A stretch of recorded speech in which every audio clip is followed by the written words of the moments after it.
ইতিবাচক ধারায় শেষ হয়েছে ঢাকা শেয়ার বাজারের লেনদেন।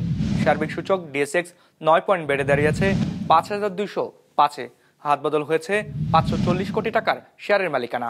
লেনদেনে অংশ নেওয়া প্রতিষ্ঠানগুলোর মধ্যে দর বেড়েছে 149টির, কমেছে 168টির, আর অপরিবর্তিত রয়েছে 78টির দর। এবার বাজার নিয়ে বিশ্লেষণ শুনবো অ্যালায়েন্স ক্যাপিটাল অ্যাসেট ম্যানেজমেন্টের। এ সপ্তাহের ওপেনিং ইন্ডেক্স ছিল 5,219, তবে তার 14 পয়েন্ট কমে এখন ফাইনালি দাঁড়িয়েছে 5,205 পয়েন্টসে। পাশাপাশি মার্কেটের উইকলি অ্যাভারেজ টার্নওভার ছিল প্রায় 500 কোটি টাকার মতো। অর্থাৎ মার্কেটে ইনভেস্টররা এখনো যথেষ্ট কমই পার্টিসিপেট করছে, এবং এরকম লো টার্নওভার আমরা যথেষ্ট লম্বা সময় ধরে দেখতে পাচ্ছি। পার্সেন্টেজ ওয়াইজ আজকে প্রাইস বেড়েছে 37% কোম্পানির প্রাইসের, কমেছে 44%-এর, এবং অপরিবর্তিত ছিল মাত্র 19% কোম্পানির প্রাইসের।